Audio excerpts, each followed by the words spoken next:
Today on the island of Greenland, as part of man's continuing efforts to master the secrets of survival in the Arctic, the United States Army has established an unprecedented nuclear-powered Arctic Research Center.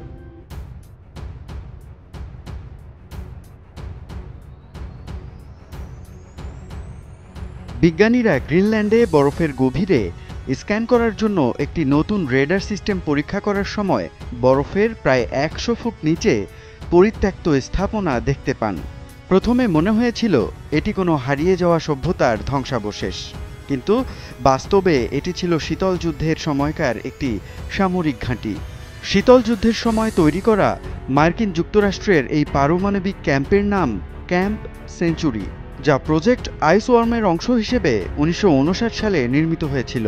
Wall Street জার্নালের প্রতিবেদন অনুযায়ী পেন্টাগনের এই গোপন প্রকল্পের লক্ষ্য ছিল বরফের নিচে পারমাণবিক মিসাইলের জন্য লঞ্চ সাইট তৈরি করা, যার লক্ষ্য ছিল সোভিয়েত ইউনিয়ন।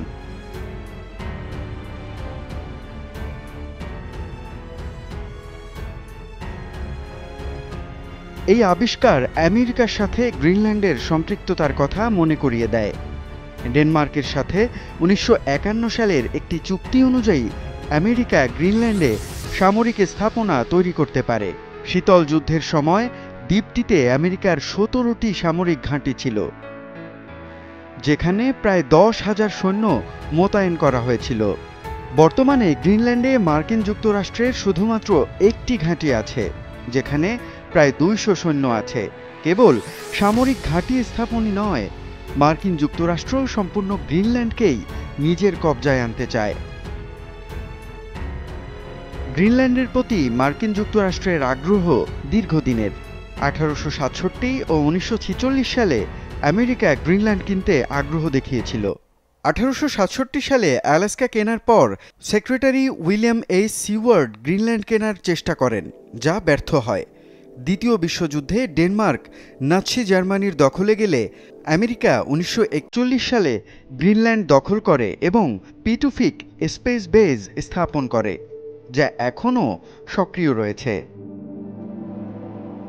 1946 সালে president Harry Truman $100 million Greenland কিনতে চেয়েছিলেন, কিন্তু ডেনমার্ক তা প্রত্যাখ্যান করে।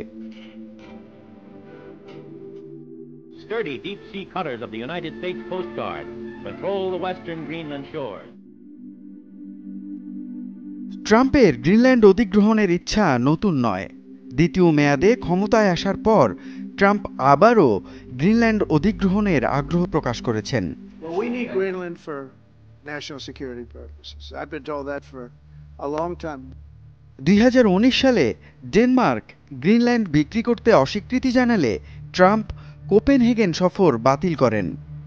নাসার বিজ্ঞানী চ্যাড গ্রিন যখন গ্রিনল্যান্ডের উপর দিয়ে উড়ে যাচ্ছিলেন, তখন তার মনে হচ্ছিল তিনি অন্য কোনো গ্রহের উপর দিয়ে যাচ্ছেন, যেখানে মানুষের বেঁচে থাকার কথা কল্পনা করাও কঠিন।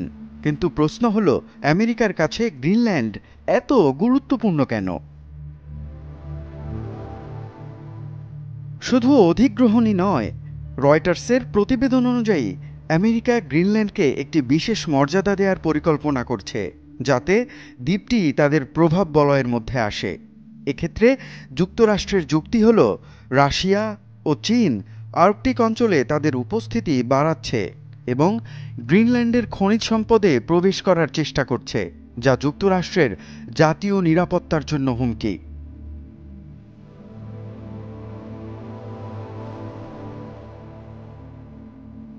গ্রিনল্যান্ড একটি বরফ আচ্ছাদিত দ্বীপ, যার 80% এলাকা বরফে ঢাকা। উত্তর মহাসাগর ও উত্তর আটলান্টিক মহাসাগরের মাঝে অবস্থিত গ্রিনল্যান্ড বিশ্বের বৃহত্তম দ্বীপ এবং ভৌগোলিকভাবে উত্তর আমেরিকার অংশ। গ্রিনল্যান্ডে প্রায় 56,000 বাসিন্দা রয়েছে, যাদের বেশিরভাগই আদিবাসী ইনুইট সম্প্রদায়ের।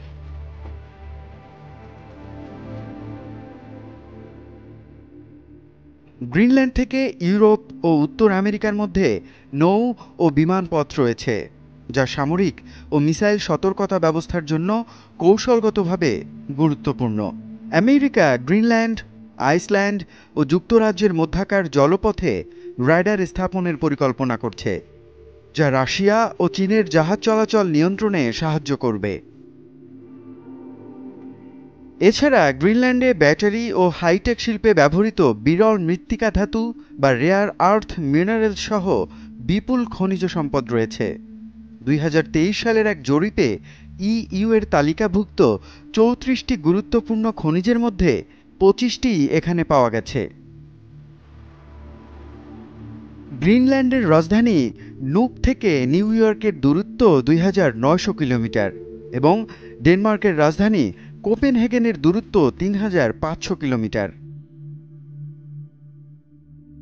অষ্টাদশ শতাব্দীর শুরু থেকে 1979 সাল পর্যন্ত গ্রিনল্যান্ড ডেনমার্কের অধীনে ছিল। পরে এটি স্বায়ত্তশাসিত অঞ্চলে পরিণত হয়।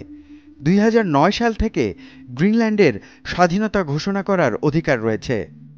গ্রিনল্যান্ড ইউরোপীয় ইউনিয়নের সদস্য নয়, তবে ইইউ এর সাথে যুক্ত 25টি বিদেশি অঞ্চল ও দেশের ওসিটি বা ওভারসিজ কান্ট্রিজ অ্যান্ড টেরিটরিজ এর একটি। ওসিটি বলতে বোঝায় ইউরোপীয় ইউনিয়নের সাথে যুক্ত কিছু বিশেষ অঞ্চল বা দ্বীপপুঞ্জ যা আনুষ্ঠানিকভাবে কোনো ইইউ সদস্য রাষ্ট্রের অধীন কিন্তু ইউরোপ মহাদেশের বাইরে অবস্থিত। এগুলো ইইউ এর অংশ নয়, তবে ইইউ এর কাছ থেকে বিশেষ সহযোগিতা ও বাণিজ্যিক সুবিধা পায়। ওসিটি এর নাগরিকরা ইইউ এর নাগরিক, তাই গ্রিনল্যান্ডবাসীদেরও ইইউ নাগরিক হিসেবে বিবেচনা করা হয়। ডেনমার্ক ন্যাটোর সদস্য হওয়ায় গ্রিনল্যান্ডও ন্যাটোর অন্তর্ভুক্ত। অর্থাৎ গ্রিনল্যান্ডে হস্তক্ষেপ করা মানে ইউরোপীয় ইউনিয়নের জন্য তা হুমকি। কৌশলগত ও অর্থনৈতিক সুবিধার জন্য ট্রাম্প গ্রিনল্যান্ড চাইলেও স্থানীয় বাসিন্দারা এবং ডেনমার্ক এর বিরোধী। ডেনমার্কের প্রধানমন্ত্রী বলেছেন, গ্রিনল্যান্ড গ্রিনল্যান্ডবাসীর। গ্রিনল্যান্ডের প্রধানমন্ত্রীও একই মত দিয়ে বলেছেন, আমরা বিক্রি হব না, কখনোই হব না। আমাদের স্বাধীনতার দীর্ঘ সংগ্রাম হারানো চলবে না। স্বাভাবিকভাবেই ট্রাম্পের এই আকাঙ্ক্ষা ইউরোপীয় ইউনিয়নের নেতাদের মধ্যে ক্ষোভ তৈরি করেছে। জার্মান চ্যান্সেলর একে শক্তি দিয়ে সীমানা পরিবর্তনের চেষ্টা বলে নিন্দা করেছেন।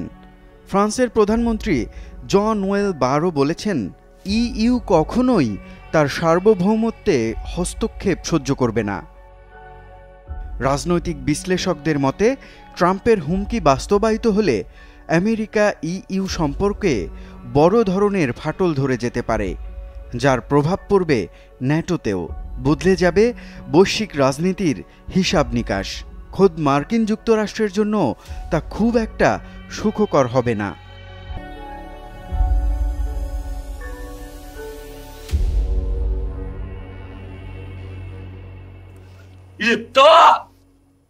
너무 메리졌어.